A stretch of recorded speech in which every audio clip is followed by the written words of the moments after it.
마을 야담에 오신 걸 환영합니다. 들려주신 관심과 사랑에 감사드립니다. 구독과 좋아요 눌러주시고 마음을 나누어 주신다면 더 많은 따뜻한 이야기를 전해드리겠습니다. 옛날 옛적 서울에서 30리쯤 떨어진 곳에 최씨 가문이라는 양반댁이 있었습니다. 대대로 높은 벼슬을 지내온 집안이었지만 그 화려한 겉모습 뒤에는 남들이 모르는 어둠이 도사리고 있었지요. 그 집안에 시집 온 지 3년째 되는 윤서연이라는 여인이 있었습니다. 본디 몰락한 선비 집안의 딸로 태어나 변변한 혼수도 없이 시집을 왔던 서연은 시집에서 하루도 편할 날이 없었습니다.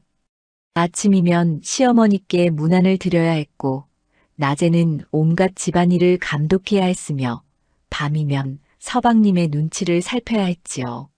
하지만 그보다 더 견디기 어려운 것은 시댁 식구들의 매몰찬 태도였습니다. 시어머니는 서연을 볼 때마다 혀를 차며 말했지요. 혼수도 변변찮은 것이 밥이나 축내는구나. 시누이들은 서연이 하는 일마다 트집을 잡았고 서방님은 그저 외면할 뿐이었습니다.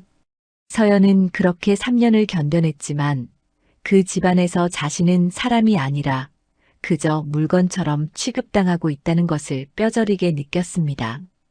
어느 늦가을 밤이었습니다. 서연은 안채에서 시어머니와 시누이들이 나누는 대화를 우연히 듣게 되었지요. 저녀는 3년이 되도록 자식도 없으니 쓸모가 없구먼. 내일 아침 서방님께 말씀드려 내쫓아야겠소. 혹은 칠거지약을 들어 내보내든지. 서연은 그 말을 듣고 온몸이 얼어붙는 것 같았습니다.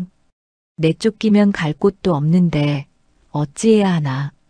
부모님도 이미 세상을 떠나신 지 오래였고 의지할 친척도 없었으니까요.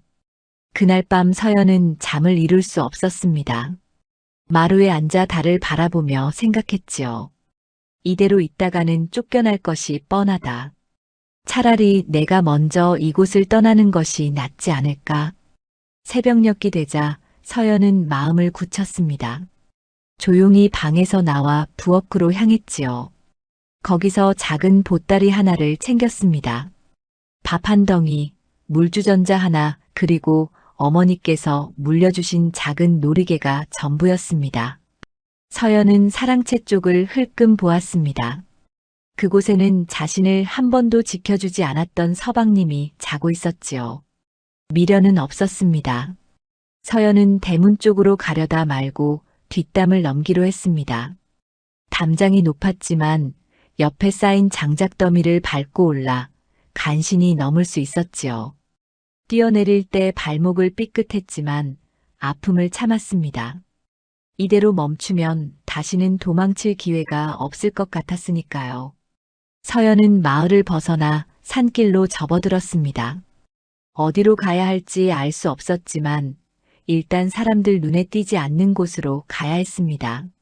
산길은 험했고 어두웠지요. 가시덤불에 옷이 찢어지고 돌부리에 발이 채였습니다. 하지만 서연은 멈추지 않고 계속 걸었습니다. 해가 중천에 떠올랐을 때쯤 서연은 깊은 산속에 이르렀습니다. 그때였습니다. 어디선가 이상한 소리가 들려왔지요. 응애, 응애. 아기 우는 소리였습니다. 서연은 깜짝 놀라 소리가 나는 쪽으로 다가갔습니다. 큰 바위 아래 작은 보자기에 쌓인 갓난아기가 누워 있었지요. 아기는 얼굴이 새빨개져서 힘껏 울고 있었습니다. 서연은 황급히 아기를 안아 올렸습니다. 어찌 이런 곳에 아기가 있단 말인가. 이건 대체 무슨 일인가. 서연이 아기를 살펴보니 아기의 옷에는 잘라낸 문양 조각이 붙어 있었습니다. 그것은 분명 어느 집안의 표식이었는데 일부러 잘라낸 흔적이 역력했지요. 서연은 깨달았습니다. 이 아이는 버림받은 것이다. 누군가 일부러 이 깊은 산속에 버리고 간 것이다. 서연의 가슴이 뜨겁게 달아올랐습니다. 자신도 쫓겨나다시피 집을 나온 처지였지만 이 작은 생명을 그냥 둘 수는 없었습니다. 아기를 꼭 껴안으며 서연은 중얼거렸지요. 이 아이만큼은 절대 버려지게 두지 않겠다. 내가 지키마. 서연은 아기를 안고 산길을 더 올라갔습니다. 어디로 가야 할지 막막했지만 일단 사람이 사는 곳을 찾아야 했습니다. 해가 서쪽으로 기울 무렵 서연은 작은 초옥 하나를 발견했지요. 초가집이었지만 굴뚝에서 연기가 피어오르는 것을 보니 사람이 사는 것이 분명했습니다. 서연이 조심스럽게 다가가 문을 두드렸습니다. 누구십니까? 안에서 나이든 여인의 목소리가 들려왔지요. 문이 열리고 머리가 하얗게 센 할미 한 분이 나왔습니다. 할미는 서연과 품에 안긴 아기를 보더니 놀란 표정을 지었습니다. 아이고, 이게 무슨 일이여. 어찌 이런 산속까지 오셨는고. 서연은 할미의 말투에서 자신이 양반댁 여인이라는 것을 들켰음을 알았습니다. 하지만 이미 도망쳐 나온 몸이니 숨길 필요가 없다고 생각했지요. 할미께 사정을 말씀드리고 싶습니다. 부디 저를 도와주십시오. 할미는 서연을 안으로 들였습니다. 좁은 방이었지만 아궁이에 불이 지펴져 있어 따뜻했지요. 할미는 서연에게 물 한 그릇을 내주며 물었습니다. 무슨 사연이 있어 이런 곳까지 오셨는지 말씀해 보시구려. 서연은 시댁에서 겪은 일들과 오늘 아침 담을 넘어 도망쳐 나온 이야기를 했습니다. 그리고 산속에서 버려진 아기를 발견한 것도 말했지요. 할미는 고개를 끄덕이며 말했습니다. 이 산속에 사는 나는 정할미라고 하오. 본디 마을에 살았으나 남편과 자식을 모두 잃고 이곳에 들어와 혼자 살고 있지. 부인이 도망쳐 나온 사정도 딱하고 그 아기도 가엾구려. 일단 이곳에 머물면서 몸을 추스르시구려. 서연은 정할미에게 깊이 고개를 숙였습니다. 은혜 잊지 않겠습니다, 할미. 정할미는 서연에게 누더기 옷을 하나 내주며 말했지요. 그런 옷을 입고 있으면 눈에 띄니 이 옷으로 갈아입으시구려. 그리고 말씨도 평민처럼 바꾸는 것이 좋을 것이오.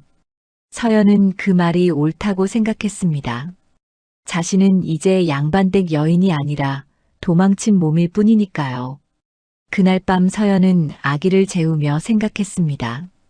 이 아이에게 이름을 지어주어야겠구나. 서연은 아기의 얼굴을 들여다보았습니다. 밤하늘의 별처럼 맑은 눈동자를 가진 아기였지요. 서연은 중얼거렸습니다. 내 이름은 도윤이다. 올바른 길을 가라는 뜻이야. 이 어미가 너를 지키마. 며칠이 지나자 서연은 정할미의 도움으로 조금씩 몸을 추스를 수 있었습니다. 도윤이는 건강하게 잘 자라고 있었지요. 서연은 할미에게 물었습니다. 할미, 이 근처에 사람 사는 마을이 있습니까? 정할미가 대답했습니다. 이 산을 넘으면 작은 마을이 하나 있소. 거기는 양반들도 적고 평민들이 대부분이니 숨어 사는데 나쁘지 않을 것이오. 서연은 고개를 끄덕였습니다.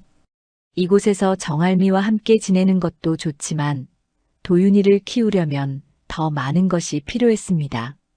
마을에 내려가야 먹을 것도 구하고 일자리도 찾을 수 있을 것 같았지요. 서연은 정할미에게 말했습니다. 할미, 제가 마을로 내려가 보겠습니다. 도윤이를 키우려면 일을 해야 할 것 같습니다. 정할미는 걱정스러운 표정을 지었습니다. 일을 해보신 적이 있소? 서연은 고개를 저었습니다.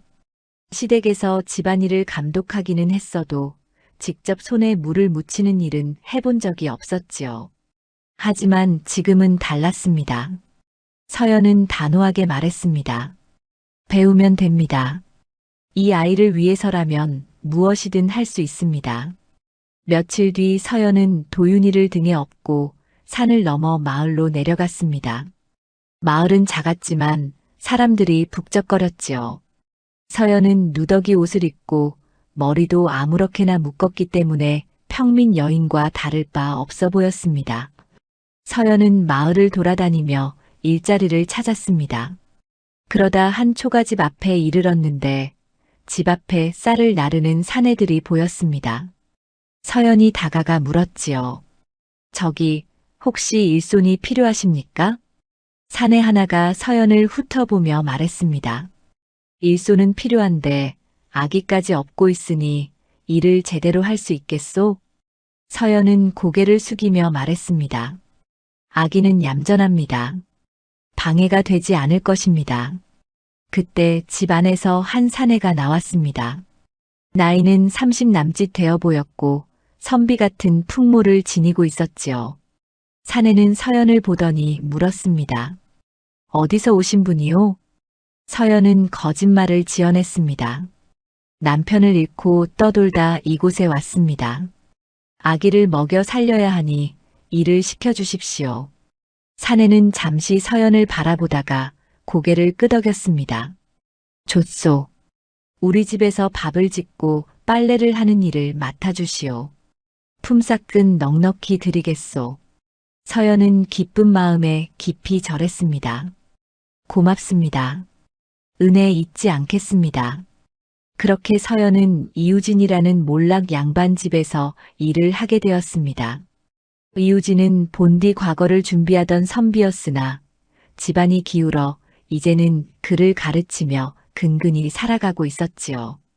이우진은 서연의 사정을 깊이 묻지 않았습니다. 누구에게나 말하기 어려운 사연이 있는 법이니까요. 서연은 이우진의 집에서 성실하게 일했습니다. 아침이면 밥을 짓고 낮에는 빨래를 하고 저녁이면 청소를 했지요. 도윤이는 등에 엎여 있거나 방에 누워 있었는데 신기하게도 거의 울지 않았습니다. 이우진은 그런 도윤이를 보며 말했지요. 저 아기는 참 신통하구려. 아기라는 것이 보통 시도 때도 없이 우는 법인데 저리 얌전하니 말이오. 서연도 그렇게 생각했습니다. 도윤이는 정말 특별한 아이 같았습니다. 어느 날 저녁이었습니다. 서연이 부엌에서 설거지를 하고 있는데 갑자기 도윤이가 울기 시작했지요. 서연은 황급히 달려가 도윤이를 안아 올렸습니다. 어찌된 일이냐, 도윤아. 그런데 이상한 일이 벌어졌습니다. 도윤이가 계속 울면서 밖을 가리키는 것이었습니다. 서연이 밖을 내다보니 멀리서 누군가 이쪽으로 다가오고 있었지요. 횃불을 든 사내 서너 명이었습니다. 서연은 가슴이 철렁 내려앉았습니다. 혹시 시댁에서 나를 찾으러 온 것은 아닐까? 서연은 재빨리 도윤이를 안고 뒷문으로 나가 숲속에 숨었습니다. 얼마 지나지 않아 사내들이 이우진의 집 앞에 도착했지요. 사내들은 이우진에게 물었습니다. 이 근처에 양반댁 여인을 본 적이 있소? 이우진은 고개를 저었습니다. 그런 사람은 본 적이 없소. 사내들은 의심스러운 듯 주변을 둘러보다가 결국 돌아갔습니다. 서연은 한참을 숨죽이고 있다가 조심스럽게 집으로 돌아왔지요. 이우진이 서연을 보며 말했습니다. 수상한 자들이 다녀갔소. 혹시 부인과 관련이 있는 것이오? 서연은 더 이상 숨길 수 없다고 생각했습니다. 이우진에게 모든 것을 털어놓았지요. 자신이 최씨 가문에서 도망쳐 나온 여인이라는 것, 그리고 산속에서 버려진 아기를 발견해 키우고 있다는 것을 말했습니다. 이우진은 조용히 듣고 있다가 고개를 끄덕였습니다. 알겠소. 나는 부인의 사정을 묻지 않겠소. 다만 이곳에서 안전하게 지낼 수 있도록 도와드리겠소. 서연은 눈물을 흘리며 고마워했습니다. 이우진은 서연에게 조언했지요. 이제부터는 더욱 조심해야 하오.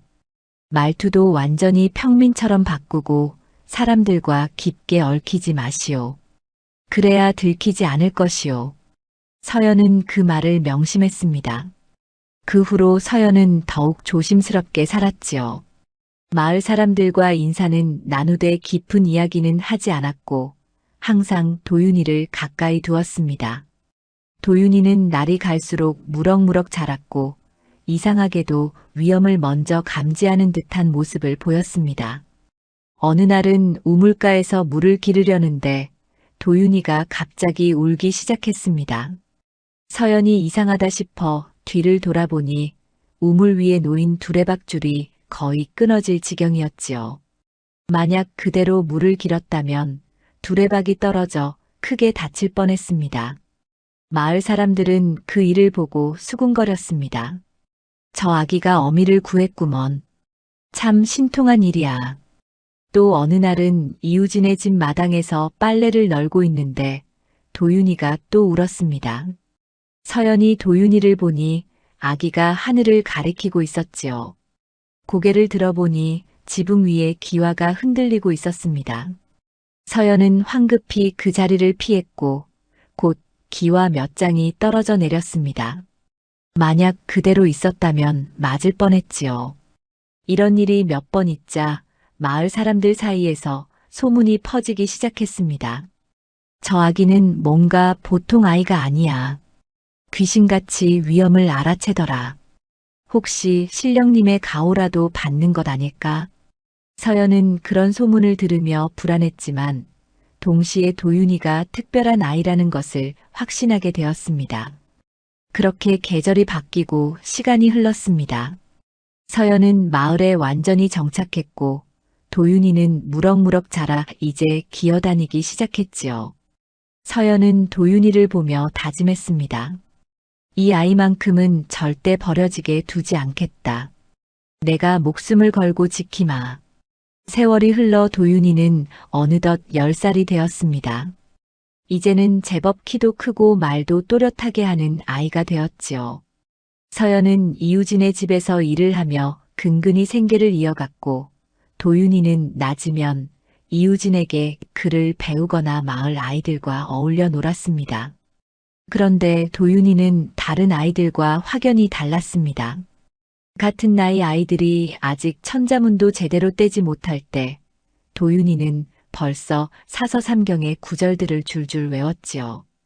이우진은 도윤이를 가르치며 혀를 내둘렀습니다. 이 아이는 정말 범상치 않구나. 한번 가르치면 열을 깨우치니 말이야. 서연은 그런 말을 들을 때마다 기쁘면서도 불안했습니다. 도윤이가 너무 눈에 띄면 혹여 시댁에서 알아차리지 않을까 하는 걱정이 들었으니까요. 하지만 도윤이의 재능을 숨길 수는 없었습니다. 아이는 날이 갈수록 총명함을 드러냈지요. 어느 날이었습니다. 마을에 큰 다툼이 일어났습니다. 이웃한 두 농부가 논의 경계를 두고 싸움을 벌인 것이지요. 한 농부는 자신의 논이 더 넓다고 주장했고 다른 농부는 그게 아니라며 맞섰습니다. 이 논은 원래 내 아버지 때부터 우리 집 것이었소. 아니요.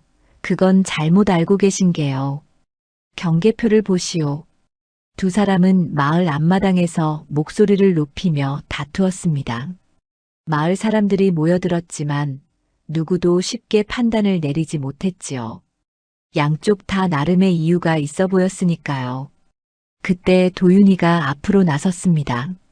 10살짜리 아이가 어른들 사이로 조용히 걸어 들어가더니 말했습니다. 제가 한 말씀 드려도 되겠습니까? 어른들은 어린아이가 나서는 것을 보고 의아해했지만 평소 도윤이가 총명하다는 소문을 들어 알고 있었기에 귀를 기울였습니다. 두 분 모두 옳은 말씀을 하고 계십니다. 하지만 문제는 경계를 정하는 방식에 있습니다. 도윤이는 땅바닥에 나뭇가지로 그림을 그리며 설명했습니다. 옛 문서를 보면 이 땅은 원래 하나였다가 나뉜 것입니다. 경계표는 맞지만 해마다 장마 때 물이 흘러 땅의 형태가 조금씩 바뀌었지요. 그러니 원래 경계대로 돌아가되 지금까지 각자 경작한 부분은 인정해 주시는 것이 어떻겠습니까? 두 농부는 도윤이의 말을 듣고 고개를 끄덕였습니다. 어린아이의 입에서 나온 말이라고는 믿기지 않을 만큼 조리 있고 공정한 판단이었지요. 결국 두 사람은 도윤이의 제안대로 분쟁을 해결했습니다. 마을 사람들은 감탄했습니다. 저 아이가 겨우 10살인데 저런 지혜가 있다니. 앞으로 크면 큰 인물이 되겠구먼. 서연은 사람들의 칭찬을 들으며 가슴이 두근거렸습니다. 자랑스러우면서도 한편으로는 두려웠지요. 도윤이가 이렇게 눈에 띄면 언젠가 시댁에서 알아차릴지도 모른다는 생각이 들었습니다. 그날 밤 서연은 도윤이를 불러 앉혔습니다. 도윤아, 오늘 내가 한 일은 참으로 훌륭했다. 하지만 어미가 한 가지 부탁할 것이 있구나. 무엇입니까, 어머니? 너무 눈에 띄지 않도록 조심해야 한다. 내가 똑똑한 것은 좋지만 그것 때문에 우리에게 화가 미칠 수도 있단다. 도윤이는 어머니의 말뜻을 알아듣지 못했지만 고개를 끄덕였습니다. 아직 어린 나이였지만 어머니가 늘 무언가를 두려워한다는 것은 느낄 수 있었지요. 하지만 도윤이의 재능은 숨겨지지 않았습니다. 며칠 뒤에는 마을에 병든 소가 생겼는데 도윤이가 약초를 캐다가 먹이는 방법을 알려주어 소가 낫는 일도 있었습니다. 또 어느 날은 길을 잃은 아이를 찾는데 도윤이가 앞장서서 무사히 집으로 돌려보내기도 했지요. 이런 일들이 쌓이자 마을 사람들 사이에서 도윤이에 대한 소문이 자자해졌습니다. 저 아이는 분명 범상한 아이가 아니야. 보통 아이라면 저런 지혜를 가질 수 없지. 혹시 어느 양반댁 자제가 아닐까? 서연은 이런 소문을 들을 때마다 가슴이 철렁했습니다. 사람들이 도윤이의 정체를 의심하기 시작한 것이지요. 서연은 이우진을 찾아가 걱정을 털어놓았습니다. 날이 도윤이 때문에 사람들이 수군거리고 있습니다. 어찌하면 좋겠습니까? 이우진은 잠시 생각하더니 말했습니다. 부인, 그 아이의 재능을 숨기는 것은 불가능할 것 같소. 오히려 당당하게 드러내는 것이 나을 수도 있소. 그게 무슨 말씀이십니까? 사람들이 의심하는 것은 아이의 정체를 모르기 때문이요. 차라리 내가 그 아이를 정식으로 제자로 삼았다고 알리면 어떻겠소? 그러면 사람들도 납득할 것이요. 서연은 그 말에 조금 안도했습니다. 이우진이 도윤이를 제자로 삼는다면 아이의 총명함이 스승의 가르침 덕분이라고 사람들이 생각할 테니까요. 고맙습니다, 나리. 은혜를 어찌 갚아야 할지 모르겠습니다. 부인께서 우리 집 일을 성실히 해주시는 것만으로도 충분하오. 그리고 저 아이는 정말 보배 같은 아이요. 가르치는 보람이 있어. 그 후로 도윤이는 이우진의 정식 제자가 되었습니다. 마을 사람들은 그제야 고개를 끄덕였지요. 이우진이 비록 몰락한 양반이지만 학식이 깊기로 유명했으니 그의 제자라면 저런 재능을 가질 만하다고 생각했습니다. 하지만 서연의 불안은 가시지 않았습니다. 어느 날 저녁 마을에 낯선 사내 하나가 나타났습니다. 사내는 마을을 돌아다니며 사람들에게 무언가를 물어보고 다녔지요. 서연은 그 모습을 보고 가슴이 덜컥 내려앉았습니다. 그날 밤 서연은 도윤이를 데리고 정할미가 사는 산속 초옥으로 피신했습니다. 혹시 모를 위험에 대비하기 위해서였지요.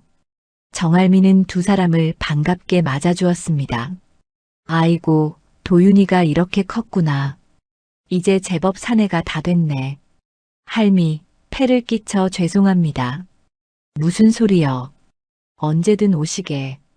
서연과 도윤이는 며칠간 산속에 머물렀습니다. 다행히 마을의 낯선 사내는 곧 떠났고 서연은 안도의 한숨을 내쉬었지요. 하지만 이런 일이 또 일어날지 모른다는 두려움은 여전했습니다. 도윤이는 그런 어머니를 보며 물었습니다. 어머니, 우리는 왜 숨어 살아야 합니까? 서연은 아직 어린 도윤이에게 모든 것을 말해줄 수 없었습니다. 다만 아이의 머리를 쓰다듬으며 말했지요. 언젠가는 다 이야기해주마. 지금은 그저 어미를 믿고 따라주렴. 도윤이는 더 이상 묻지 않았습니다. 하지만 아이의 눈빛에는 무언가 깨달은 듯한 빛이 어려 있었지요. 10살밖에 안 된 아이였지만 자신과 어머니를 둘러싼 비밀이 있다는 것쯤은 느낄 수 있었습니다. 그로부터 다시 몇 해가 흘렀습니다. 도윤이는 15살이 되었고 이제는 키도 훌쩍 커서 어엿한 청년의 모습을 갖추어 가고 있었지요. 마을 사람들은 도윤이를 보며 감탄을 금치 못했습니다.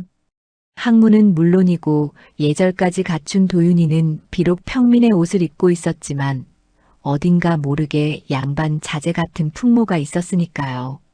그러던 어느 봄날이었습니다. 마을 어귀에 말을 탄 사내 몇이 나타났습니다. 옷차림으로 보아 양반댁 하인들인 듯 했지요. 사내들은 마을을 돌아다니며 사람들에게 물었습니다. 이 근처에 10여 년 전쯤 양반댁 여인이 들어온 적이 있소? 혹시 갓난아기를 데리고 온 여인을 본 적이 있소? 마을 사람들은 고개를 가로저었습니다. 10여 년 전이라면 너무 오래전 일이라 기억하는 사람이 없었지요. 하지만 서연은 시장에서 그 말을 전해 듣고 얼굴이 하얗게 질렸습니다. 서연은 황급히 집으로 돌아와 도윤이를 찾았습니다. 다행히 도윤이는 이유진과 함께 글을 읽고 있었지요. 서연은 이유진에게 사정을 이야기했습니다. 날이 최씨 댁에서 사람을 보낸 것 같습니다. 어찌하면 좋겠습니까? 이유진은 침착하게 고개를 끄덕였습니다. 일단 부인과 도윤이는 산속으로 피하시오.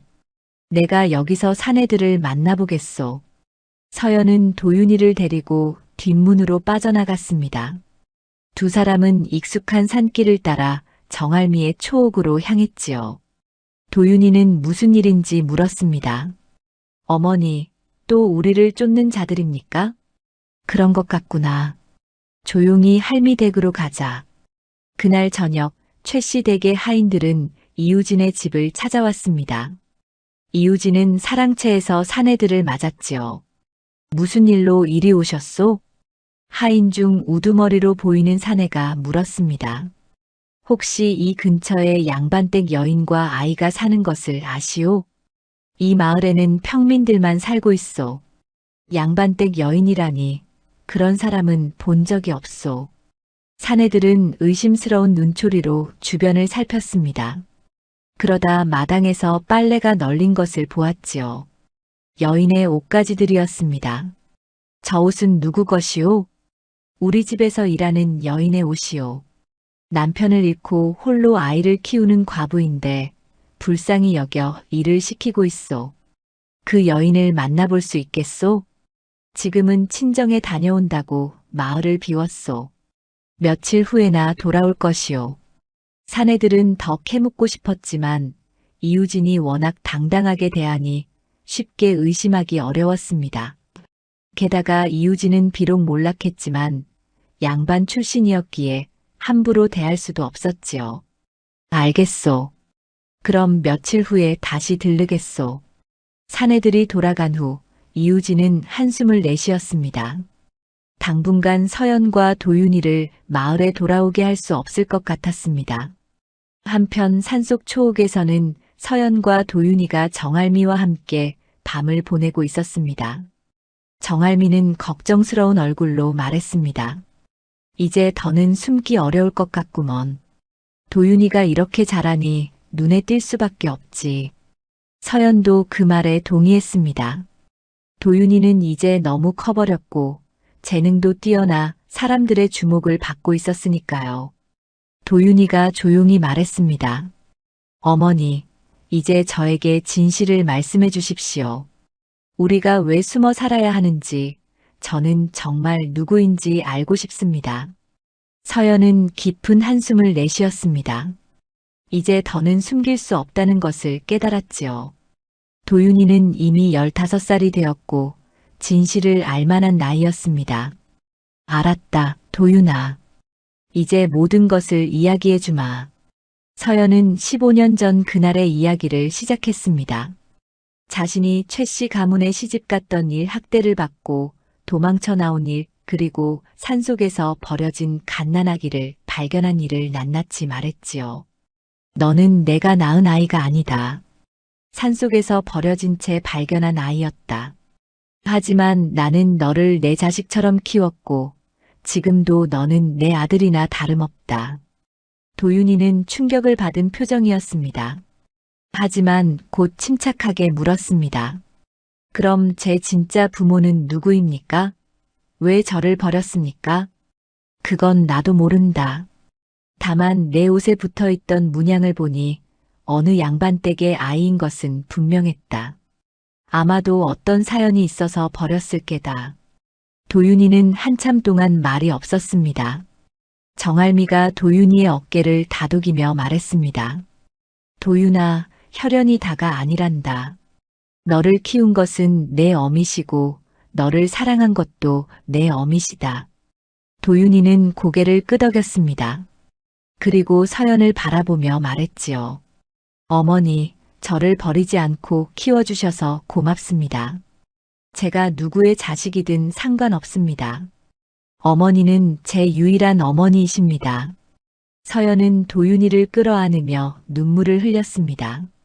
그토록 두려워했던 순간이었지만 도윤이는 담담하게 받아들여 주었지요. 며칠 후 이우진이 산속으로 올라와 소식을 전했습니다.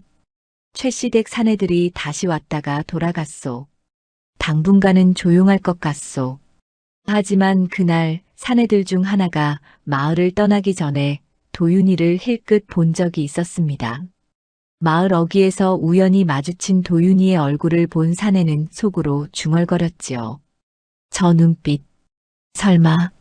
사내는 도윤이의 눈매가 자신이 섬기는 주인과 묘하게 닮았다는 것을 느꼈습니다.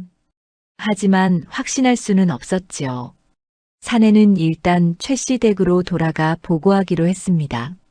마을에는 수상한 여인과 아이가 있었습니다. 하지만 확실한 증거는 찾지 못했습니다. 최씨 댁의 주인 최도겸은 그 보고를 듣고 미간을 찌푸렸습니다. 계속 지켜보도록 하라. 만약 그 아이가 맞다면 큰일이 될 것이다. 그렇게 도윤이를 둘러싼 위기는 잠시 소강 상태에 접어들었지만 폭풍전야의 고요함 같은 것이었습니다. 도윤이의 정체가 드러나는 것은 이제 시간 문제였지요. 또다시 2해가 흘렀습니다. 도윤이는 어느덧 17살이 되었습니다. 이제는 완연한 청년이 되어 마을에서 가장 준수한 총각으로 소문이 자자했지요. 키는 훤칠하고 눈빛은 맑았으며 말투는 공손하되 기품이 있었습니다. 이우진은 도윤이를 가르치며 늘 감탄했습니다. 사서삼경은 물론이고 병서와 의서, 지리와 천문까지 섭렵한 도윤이는 이제 스승인 이우진보다 더 많은 것을 알고 있었지요. 이우진은 어느 날 서연에게 말했습니다. 부인, 도윤이는 더 이상 내가 가르칠 것이 없습니다. 저 아이는 과거를 봐야 합니다. 서연은 고개를 저었습니다. 날이 그럴 수 없습니다. 과거를 보러 가면 도윤이의 정체가 드러날 것입니다. 하지만 저런 재능을 이 마을에 묻어두는 것은 아깝지 않소? 서연도 그 말이 맞다는 것을 알았습니다. 하지만 도윤이를 지키는 것이 더 중요했지요.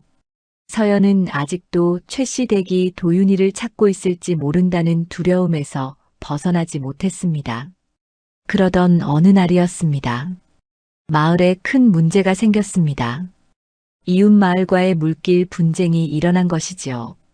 두 마을 사이를 흐르는 개울에 물을 놓고 다툼이 벌어졌습니다. 이웃 마을에서는 자기네 논에 물이 부족하니 물길을 돌려야 한다고 주장했고 도윤이가 사는 마을에서는 원래 흐르던 대로 두어야 한다고 맞섰습니다. 양쪽 마을 사람들이 개울가에 모여 고성이 오가고 있었지요. 우리 논에 물이 말라 농사를 지을 수가 없소. 그건 당신네 문제지. 우리가 왜 물길을 바꿔야 하오. 싸움은 점점 격해져서 곧 주먹 다짐이 벌어질 지경이었습니다. 그때 도윤이가 나섰습니다. 잠깐 기다려 주십시오. 도윤이는 개울가를 따라 걸으며 지형을 살폈습니다. 물이 어디서 흘러오고 어디로 흘러가는지, 땅의 높낮이는 어떠한지 꼼꼼히 살펴보았지요. 그리고는 양쪽 마을 사람들을 불러 모았습니다. 여러분, 제가 한 가지 방법을 제안하겠습니다. 도윤이는 땅바닥에 막대기로 그림을 그리며 설명했습니다. 이 개울의 물길을 완전히 바꾸는 것이 아니라 상류에 작은 보를 만들어 물을 나누면 어떻겠습니까? 그러면 양쪽 마을 모두 필요한 만큼 물을 얻을 수 있습니다. 사람들은 도윤이의 말에 귀를 기울였습니다. 도윤이는 계속해서 구체적인 방법을 설명했지요. 보를 만드는 데 드는 품삯과 자재는 양쪽 마을이 반씩 나누어 부담하면 됩니다. 그리고 보의 관리도 함께 하는 것입니다. 양쪽 마을 사람들은 고개를 끄덕였습니다. 싸우는 것보다 함께 해결책을 찾는 것이 나았지요. 결국 도윤이의 제안대로 보를 만들기로 합의가 이루어졌습니다. 이웃 마을의 이장이 도윤이에게 물었습니다. 총각, 이름이 무엇이오? 이렇게 지혜로운 청년은 처음 보았소. 도윤이라고 합니다. 도윤이라. 분명 큰 인물이 될 상이요. 혹시 과거를 볼 생각은 없소? 도윤이는 잠시 망설이다가 대답했습니다. 아직은 생각해 본 적이 없습니다. 하지만 그날 이후 도윤이의 명성은 더욱 널리 퍼졌습니다. 이웃 마을은 물론이고 더 먼 마을에까지 소문이 퍼져나갔지요. 지혜롭고 공정한 청년이 있다는 이야기가 사람들 입에 오르내렸습니다. 저 총각, 어느 집안 자제인가? 평민이라던데 그럴 리가 있나? 분명 어느 양반댁 자제일 게야. 말투나 행동거지를 보면 보통 집안 출신이 아닌 것 같더라고. 서연은 이런 소문을 들을 때마다 가슴이 철렁했습니다. 도윤이가 너무 눈에 띄고 있었지요. 어느 날 저녁 서연은 도윤이를 불러 앉혔습니다. 도윤아, 어미가 미안하구나. 왜 그러십니까, 어머니? 내 재능을 이렇게 숨기고 살게 해서 말이다. 내가 마음껏 펼칠 수 있었다면 얼마나 좋았을까. 도윤이는 어머니의 손을 잡으며 말했습니다. 어머니, 저는 지금도 충분히 행복합니다. 어머니께서 저를 구해주시고 키워주신 것만으로도 감사합니다. 하지만 저는 이 마을 사람들을 돕는 것만으로도 만족합니다. 벼슬이나 명예보다 어머니와 함께 사는 것이 더 소중합니다. 서연은 도윤이의 말에 눈물을 흘렸습니다. 이 아이가 얼마나 효성스럽고 착한지 새삼 느껴졌지요. 하지만 세상은 도윤이를 그냥 두지 않았습니다. 도윤이의 소문은 결국 고을 원님의 귀에까지 들어갔습니다. 원님은 도윤이를 불러 만나보고 싶어 했지요. 어느 날 관아에서 심부름꾼이 찾아왔습니다. 도윤이라는 총각이 여기 사오. 제가 도윤입니다. 원님께서 부르시오. 내일 관아로 오시오. 심부름꾼이 돌아간 후 서연은 불안에 떨었습니다. 관아에 불려간다는 것은 좋은 일일 수도 있지만 혹시 도윤이의 정체가 탄로나는 것은 아닐까 하는 걱정이 들었지요. 이우진이 서연을 안심시켰습니다. 부인, 원님께서 도윤이를 해코지하려는 것은 아닐 것이오. 아마도 재능을 보고 등용하려는 뜻일게요. 하지만 그렇게 되면 도윤이가 더욱 눈에 띄지 않겠습니까? 이제는 숨길 수 없을 것 같소. 차라리 당당하게 나서는 것이 나을지도 모르오. 다음 날 도윤이는 관아로 향했습니다. 서연은 아들을 배웅하며 마음을 졸였지요. 도윤이는 어머니를 안심시키려 했습니다. 걱정하지 마십시오, 어머니. 금방 다녀오겠습니다. 도윤이가 관아로 들어서자 원님이 반갑게 맞았습니다. 원님은 도윤이를 보자마자 그 비범함을 알아보았지요. 과연 소문대로 범상치 않은 청년이구나. 자네, 과거를 볼 생각은 없는가? 도윤이는 공손히 대답했습니다. 아직은 때가 아닌 것 같습니다. 원님은 아쉬워하면서도 도윤이의 뜻을 존중했습니다. 하지만 원님의 눈에는 도윤이가 분명 양반집 자제처럼 보였지요. 도윤이가 관아를 나온 후 원님은 부하에게 조용히 명했습니다. 저 청년의 내력을 알아보도록 하라. 그렇게 도윤이를 둘러싼 소문은 점점 더 커져만 갔고 운명의 수레바퀴는 멈출 수 없이 굴러가고 있었습니다. 도윤이의 소문은 이제 고을을 넘어 더 멀리까지 퍼져나갔습니다. 지혜롭고 학식 깊은 청년이 있다는 이야기가 장터를 통해 상인들의 입을 통해 전해졌지요. 그리고 그 소문은 결국 최 씨 가문이 있는 곳까지 닿게 되었습니다. 최 씨 가문의 둘째 아들 최윤철은 서울 장터에서 우연히 그 소문을 듣게 되었습니다.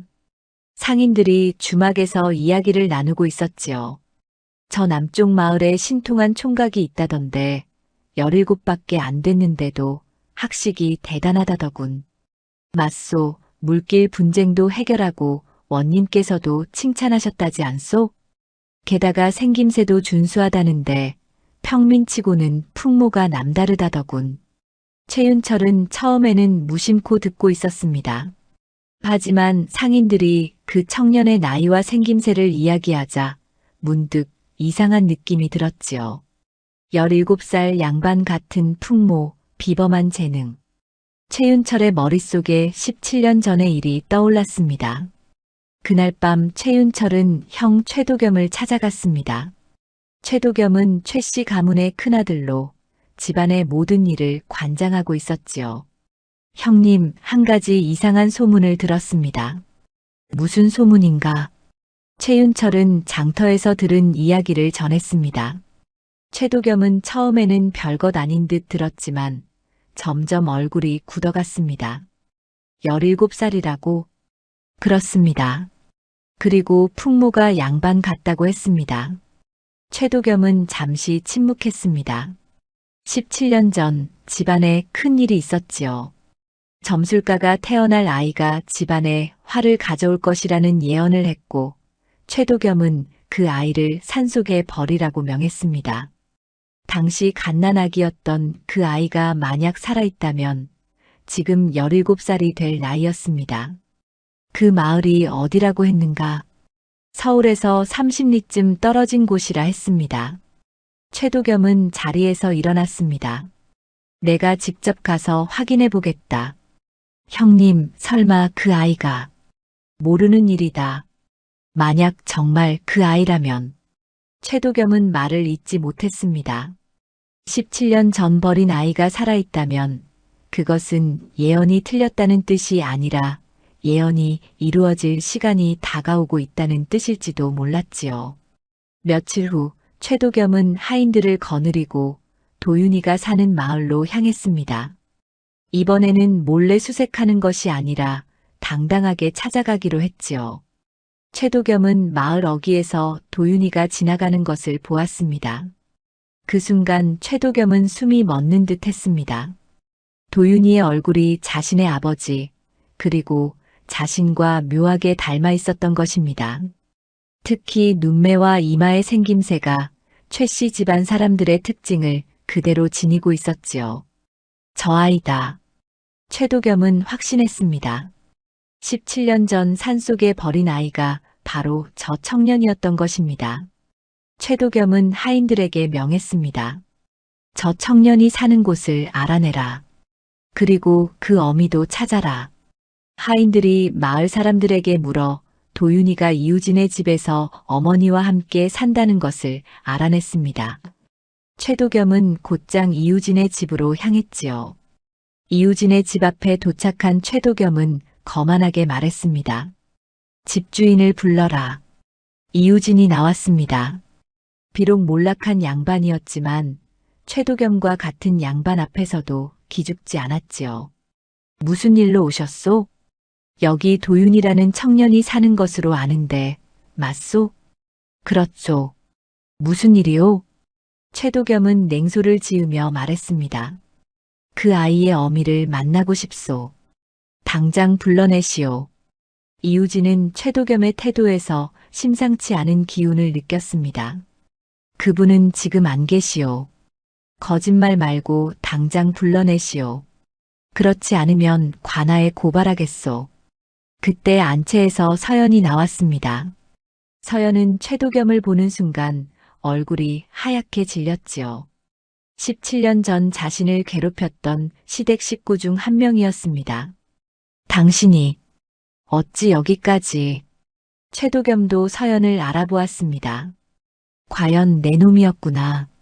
도망쳤던 것도 모자라 우리 집안의 아이를 데려갔단 말이냐? 서연은 떨리는 목소리로 말했습니다. 그 아이는 버려져 있었습니다. 제가 구해서 키웠습니다. 버려진 것이 아니라 처리한 것이다. 그 아이는 우리 집안에 화를 가져올 아이였어. 이유진이 앞으로 나섰습니다. 지금 무슨 말을 하는 것이오? 갓난아기를 처리했다니 그게 사람이 할 짓이오?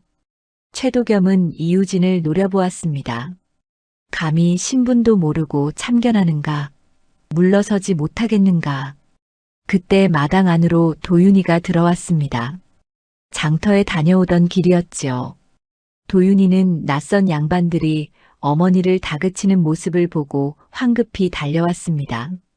어머니, 무슨 일입니까? 최도겸은 도윤이를 보며 비웃듯 말했습니다. 내가 바로 도윤이로구나. 17년 전 죽었어야 할 아이가 이렇게 자라다니. 도윤이는 최도겸의 말을 듣고 모든 것을 깨달았습니다. 자신을 버린 것이 바로 저 사람들이었던 것이지요. 당신들이 나를 버린 자들입니까? 버린 것이 아니라 집안을 위해 처리하려 했던 것이다. 하지만 운명은 거스를 수 없었나 보구나. 최도겸은 하인들에게 명했습니다. 저 아이를 붙잡아라. 우리 집안으로 데려가야 한다. 하인들이 도윤이에게 다가서려 하자 마을 사람들이 하나둘 모여들기 시작했습니다. 도윤이를 아끼는 마을 사람들이었지요. 무슨 일이오? 도윤이를 왜 데려가려는 것이오? 최도겸은 마을 사람들을 보고 주춤했습니다. 함부로 일을 벌이기는 어려운 상황이었지요. 최도겸은 이를 갈며 말했습니다. 좋다. 오늘은 물러가겠다. 하지만 이 일은 끝나지 않았다. 곧 관가의 힘을 빌려올 것이다. 최도겸과 하인들이 돌아간 후 마을은 술렁였습니다. 도윤이의 출생에 대한 진실이 드러나기 시작한 것이지요. 서연은 도윤이를 안으며 눈물을 흘렸습니다. 미안하다, 도윤아. 어미가 너를 지키지 못했구나. 도윤이는 어머니를 다독이며 말했습니다. 어머니, 괜찮습니다. 이제 진실을 마주할 때가 온 것 같습니다.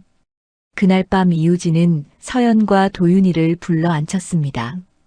부인, 이제는 숨을 수 없을 것 같소. 우리가 어떻게 대응해야 할지 함께 의논합시다. 운명의 수레바퀴는 이제 멈출 수 없이 굴러가고 있었습니다. 최도겸이 돌아간 지 사흘이 지났습니다. 마을은 여전히 술렁거렸고 도윤이의 출생에 대한 소문이 사람들 입에 오르내렸지요.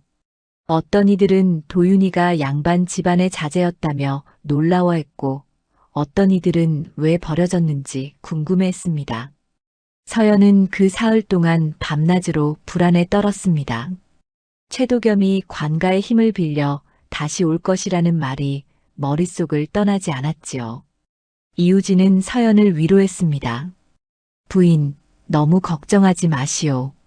내가 아는 선비들에게 도움을 청해보겠소. 고맙습니다, 나리. 하지만 최씨 댁은 권세가 큰 집안입니다. 우리 같은 이들이 어찌 당해낼 수 있겠습니까? 그래도 포기할 수는 없지 않소? 도윤이는 아무 죄가 없소. 그날 밤 서연은 도윤이와 단둘이 앉아 이야기를 나누었습니다. 이제는 모든 것을 말해줄 때가 되었다고 생각했지요. 도윤아, 어미가 내게 해줄 이야기가 있다. 말씀하십시오, 어머니. 서연은 깊은 한숨을 내쉬며 입을 열었습니다. 너를 처음 발견했을 때를 아직도 생생히 기억한다. 산속 바위 아래 작은 보자기에 쌓여 있었지. 내 옷에는 문양이 잘린 천 조각이 붙어 있었고 그것을 보고 나는 알았다. 누군가 일부러 너를 버린 것이라는 것을 말이다. 도윤이는 조용히 어머니의 말을 들었습니다. 그때 나는 최씨 댁에서 도망쳐 나온 지 얼마 안 되었을 때였다. 나 자신도 갈 곳이 없어 헤매던 처지였지. 하지만 내가 울고 있는 모습을 보고는 그냥 지나칠 수가 없었다. 서연의 눈에 눈물이 맺혔습니다. 너를 안았을 때 내가 내 품에서 울음을 그쳤던 것을 기억한다. 그 순간 나는 다짐했지. 이 아이만큼은 절대 버려지게 두지 않겠다고. 어머니, 17년 동안 너를 키우면서 단 한 번도 후회한 적이 없었다. 너는 내 아들이고 내가 가장 사랑하는 사람이다. 하지만 이제 최씨 댁에서 너를 찾아왔으니 서연은 말을 잇지 못하고 흐느꼈습니다. 도윤이는 어머니의 손을 꼭 잡았습니다. 어머니, 저를 길러주셔서 감사합니다. 어머니께서 저를 구해주지 않으셨다면 저는 이 세상에 없었을 것입니다. 도윤아, 저는 최씨 댁 사람이 아닙니다. 저는 어머니의 아들입니다. 그것만으로 충분합니다. 도윤이의 말에 서연은 더욱 눈물을 쏟았습니다. 이우진이 방으로 들어오며 말했습니다. 부인, 도윤, 나쁜 소식이 있소. 무슨 일입니까? 최도겸이 관아에 고소장을 넣었다고 하오. 도윤이를 유인하여 숨겨왔다는 죄목이요. 서연의 얼굴이 창백해졌습니다. 이우진은 계속 말했습니다. 하지만 내가 아는 선비가 원님께 사정을 전했소. 원님께서도 도윤이를 아끼시니 함부로 판단하지는 않으실 것이오. 그날 밤 도윤이는 잠을 이루지 못했습니다. 마루에 나와 달을 바라보며 깊은 생각에 잠겼지요. 자신 때문에 어머니가 고통받는 것을 더 이상 보고 싶지 않았습니다. 다음 날 새벽 도윤이는 조용히 집을 나섰습니다. 어머니와 이우진에게 편지 한 장을 남기고 산으로 향했지요. 산속 정할미의 초옥으로 가는 길이었습니다. 정할미는 이른 새벽에 찾아온 도윤이를 보고 놀랐습니다. 도윤아, 이 새벽에 웬일이냐? 할미, 제가 여쭤볼 것이 있습니다. 도윤이는 정할미에게 모든 사정을 이야기했습니다. 자신이 버려진 아이였다는 것, 최씨 댁에서 자신을 찾아왔다는 것, 그리고 어머니가 위험에 처했다는 것을 말했지요. 정할미는 고개를 끄덕이며 말했습니다. 그래, 너는 이제 어찌할 생각이냐? 모르겠습니다. 어머니를 지키고 싶지만 어떻게 해야 할지. 도윤아, 내가 정말 어미를 지키고 싶다면 진실을 마주해야 한다. 진실을 마주한다는 것이 무슨 뜻입니까? 정할미는 도윤이의 눈을 똑바로 바라보며 말했습니다. 내가 누구인지, 왜 버려졌는지 알아야 한다는 뜻이다. 그래야 너를 지킬 수도 있고 내 어미도 지킬 수 있다. 도윤이는 잠시 생각에 잠겼습니다. 정할미의 말이 옳았습니다. 숨어서 도망치는 것만으로는 문제가 해결되지 않았지요. 할미 말씀이 옳습니다. 저는 최씨 댁으로 가야겠습니다. 그래, 바로 그거다. 당당하게 맞서야 한다. 도윤이는 그날 하루를 산속에서 보내며 마음을 다잡았습니다. 해가 지고 밤이 되자 마을로 돌아왔지요. 집에 도착하니 서연과 이우진이 걱정스러운 얼굴로 기다리고 있었습니다. 도윤아, 어디 갔다 온 게냐? 죄송합니다, 어머니. 혼자 생각할 시간이 필요했습니다. 도윤이는 두 사람 앞에 앉으며 말했습니다. 저는 최씨 댁으로 가겠습니다. 안 돼. 그곳에 가면 무슨 일을 당할지 모른다. 서연이 소리쳤지만 도윤이는 차분하게 말했습니다. 어머니, 이대로 숨어 지내면 어머니께서 더 큰 화를 입으실지도 모릅니다. 저는 당당하게 맞서고 싶습니다. 하지만 저를 믿어주십시오. 저는 17년 동안 어머니께 배운 대로 정의롭게 행동하겠습니다. 이우진이 도윤이의 어깨를 다독이며 말했습니다. 도윤아, 혼자 가지는 말아라. 내가 함께 가겠다. 나리, 나도 가겠다. 서연도 일어섰습니다. 도윤이는 고개를 저었습니다. 아닙니다. 제가 혼자 가야 합니다. 이것은 제 운명이니까요. 그날 밤 세 사람은 밤새 이야기를 나누었습니다. 도윤이가 최씨 댁으로 가기로 결심한 이상 준비를 철저히 해야 했지요. 이우진은 도윤이에게 조언했습니다. 도윤아, 최씨 댁에 가거든 당당하게 내 뜻을 밝혀라. 내가 잘못한 것이 없다는 것을 보여주어라. 알겠습니다, 나리. 그리고 혹시 위험한 일이 생기면 즉시 관하로 가거라. 원님께서 너를 아끼시니 도와주실 것이다. 서연은 도윤이의 손을 꼭 잡으며 말했습니다. 도윤아, 무슨 일이 있어도 살아서 돌아와야 한다. 약속해라. 약속합니다, 어머니. 다음 날 아침 도윤이는 깨끗한 옷으로 갈아입고 최씨 댁을 향해 길을 나섰습니다. 서연과 이유진이 마을 어귀까지 배웅했지요. 도윤이는 뒤돌아보며 두 사람에게 깊이 절했습니다.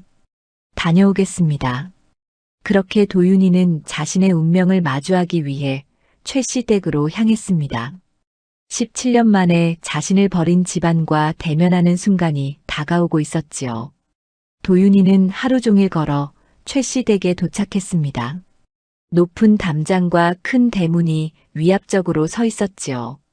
17년 전 자신이 이곳에서 태어났다가 버려졌다는 것을 생각하니 가슴이 복잡했습니다. 도윤이는 대문을 두드렸습니다. 문지기가 나와 퉁명스럽게 물었습니다. 누구냐? 도윤이라고 합니다. 최도겸 어른을 뵙고자 왔습니다. 문지기는 도윤이를 위아래로 훑어보더니 안으로 들어갔습니다. 잠시 후 문지기가 나와 도윤이를 안으로 들였지요. 도윤이는 넓은 마당을 지나 사랑채로 안내되었습니다. 사랑채에는 최도겸과 최윤철이 앉아 있었습니다. 두 형제는 도윤이를 보자 냉소를 띤 얼굴로 말했습니다. 스스로 찾아오다니 배짱이 있구나. 최도겸이 차갑게 말했습니다. 도윤이는 공손하게 절을 올렸습니다. 뵙겠습니다. 절은 됐고 무슨 일로 왔느냐? 도윤이는 똑바로 최도겸을 바라보며 말했습니다. 제 출생에 대해 알고 싶어 왔습니다. 왜 저를 버리셨습니까? 최윤철이 비웃으며 말했습니다. 내가 알 필요가 있느냐? 있습니다. 저는 제가 누구인지 알 권리가 있습니다. 최도겸은 잠시 침묵하다가 입을 열었습니다. 좋다. 어차피 알게 될 일이니 말해주지. 너는 우리 집안에서 태어난 아이가 맞다. 하지만 내가 태어나기 전 점술가가 예언을 했다. 무슨 예언입니까? 이 아이가 태어나면 최씨 가문에 큰 화를 가져올 것이라는 예언이었다. 집안이 망하고 가족이 뿔뿔이 흩어질 것이라고 했지. 도윤이는 그 말을 듣고 놀랐습니다. 그런 이유로 자신을 버렸다는 것이 믿기지 않았지요. 점술가의 말 때문에 갓난아기를 버렸단 말입니까? 집안을 지키기 위해서였다. 한 아이의 목숨과 집안 전체의 안위를 저울질했을 때 선택은 명백했다. 도윤이는 분노가 치밀었지만 침착하게 말했습니다. 그런데 저는 살아났습니다. 그리고 17년을 무사히 살아왔습니다. 예언은 틀린 것입니까? 최도겸의 얼굴이 굳어졌습니다. 아니다. 내가 살아있다는 것은 예언이 곧 이루어질 것이라는 뜻이다. 그래서 너를 다시 없애야 한다. 없앤다고요? 그렇다. 이번에는 확실하게. 최도겸이 손뼉을 치자 하인들이 들어왔습니다. 도윤이를 붙잡으려는 것이었지요. 하지만 도윤이는 물러서지 않았습니다. 잠깐만 기다리십시오. 제가 한 가지 물어볼 것이 있습니다. 더 이상 들을 것이 없다. 최씨 댁에서 10년 전 백성들의 땅을 빼앗은 일이 있지 않습니까? 최도겸의 얼굴이 순간 변했습니다. 도윤이는 계속 말했습니다. 그리고 작년에는 관가의 곡식을 빼돌린 일도 있었다고 들었습니다. 이런 일들이 사실입니까? 어디서 그런 헛소리를 들었느냐? 최윤철이 벌떡 일어섰지만 도윤이는 침착했습니다. 저는 마을에서 17년을 살며 많은 것을 배웠습니다. 사람들이 어떻게 살아가는지, 무엇이 옳고 그른지 말입니다. 도윤이는 품에서 두루마리 하나를 꺼냈습니다. 이것은 최씨 댁의 비리를 기록한 문서입니다. 이우진 나리께서 여러 선비들과 함께 조사하여 만든 것입니다. 최도겸이 그 문서를 낚아채어 펼쳐보았습니다. 얼굴이 점점 창백해졌지요. 거기에는 최씨 댁이 저지른 온갖 비리와 악행이 낱낱이 적혀 있었습니다. 이것을 어디서? 이미 이 문서의 사본은 관아에 전달되었습니다. 원님께서 지금쯤 보고 계실 것입니다. 바로 그때 밖에서 소란이 일었습니다. 관아의 포졸들이 최씨 댁을 포위한 것이지요. 원님의 명을 받고 온 것이었습니다. 최도겸 나오시오. 포졸들의 외침에 최도겸은 당황했습니다. 최윤철도 어찌할 바를 몰라 했지요. 포졸들이 사랑채로 들이닥쳤습니다. 최도겸과 최윤철을 잡아라. 포졸들이 두 형제에게 달려들었습니다. 최도겸은 발버둥 쳤지만 소용없었지요. 이게 무슨 짓이냐? 나를 누구라고 생각하느냐? 원님의 명이요. 백성을 착취하고 관가의 곡식을 빼돌린 죄로 잡아가는 것이요. 최도겸은 도윤이를 노려보았습니다. 내 이놈, 내가 이런 짓을 꾸민 것이냐? 도윤이는 차분하게 대답했습니다. 저는 진실을 밝혔을 뿐입니다. 점술가의 예언은 틀리지 않았습니다. 다만 그 예언의 의미를 잘못 이해하신 것입니다. 무슨 소리냐? 제가 가문에 화를 가져온다는 예언은 맞았습니다. 하지만 그것은 제가 악한 짓을 해서가 아닙니다. 당신들이 저지른 악행이 드러나게 만드는 것, 그것이 예언의 진정한 뜻이었습니다. 최도겸은 할 말을 잃었습니다. 포졸들이 두 형제를 끌고 나갔지요. 마당에는 최씨 댁 식구들이 모여 있었습니다. 모두 놀라고 당황한 표정이었습니다. 도윤이는 그들을 바라보며 말했습니다. 저는 17년 전 이곳에서 버림받았습니다. 하지만 저를 구해주신 어머니 덕분에 살 수 있었습니다. 저는 그분을 진정한 어머니로 여기며 이 집안과는 아무 관계가 없습니다. 도윤이는 고개를 숙여 절을 하고는 최씨 댁을 나섰습니다. 대문을 나서는 순간 마을 사람들이 모여 있었지요. 서연과 이우진도 달려와 있었습니다. 도윤아. 서연이 아들을 끌어안았습니다. 도윤이도 어머니를 꼭 안았지요. 어머니, 다녀왔습니다. 잘했다, 도윤아. 정말 잘했다. 이우진도 도윤이의 어깨를 두드리며 말했습니다. 자네는 정의를 세웠네. 자랑스럽네. 마을 사람들도 도윤이를 칭찬했습니다. 악행을 일삼던 최씨 가문이 드디어 벌을 받게 된 것이지요. 며칠 후 최도겸과 최윤철은 엄한 처벌을 받았습니다. 최씨 가문은 몰락했고 그들이 빼앗았던 땅과 재산은 백성들에게 돌아갔습니다. 예언은 정확히 이루어진 것이었습니다. 도윤이는 마을로 돌아와 어머니와 함께 평온한 삶을 이어갔습니다. 원님은 도윤이에게 관직을 제안했지만 도윤이는 정중히 거절했지요. 저는 어머니 곁을 떠날 수 없습니다. 이곳에서 마을 사람들을 돕는 것으로 만족합니다. 서연은 아들의 손을 잡으며 눈물을 흘렸습니다. 고맙다, 도윤아. 내가 있어 어미는 행복하다. 저야말로 어머니께 감사합니다. 저를 살려주시고 사람답게 키워주셔서 말입니다. 그렇게 두 사람은 서로를 의지하며 행복하게 살았습니다. 예언이 가져온 화는 악인들에게만 닥쳤고 선한 이들에게는 평화가 찾아온 것이지요. 최씨 가문이 몰락한 지 한 달이 지났습니다. 마을은 예전의 평온을 되찾았고 도윤이는 여느 때처럼 이우진과 함께 책을 읽으며 하루를 보내고 있었지요. 서연은 마당에서 빨래를 하며 아들을 바라보았습니다. 17년 동안 품어왔던 두려움이 이제는 완전히 사라진 것 같았습니다.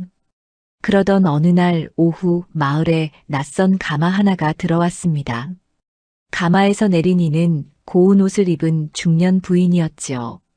부인은 하인들을 거느리고 이우진의 집을 찾아왔습니다. 서연이 마당으로 나가 물었습니다. 누구시온지요? 부인은 서연을 보더니 눈물을 글썽이며 말했습니다. 혹시 이곳에 도윤이라는 청년이 사오? 그렇습니다만 무슨 일로?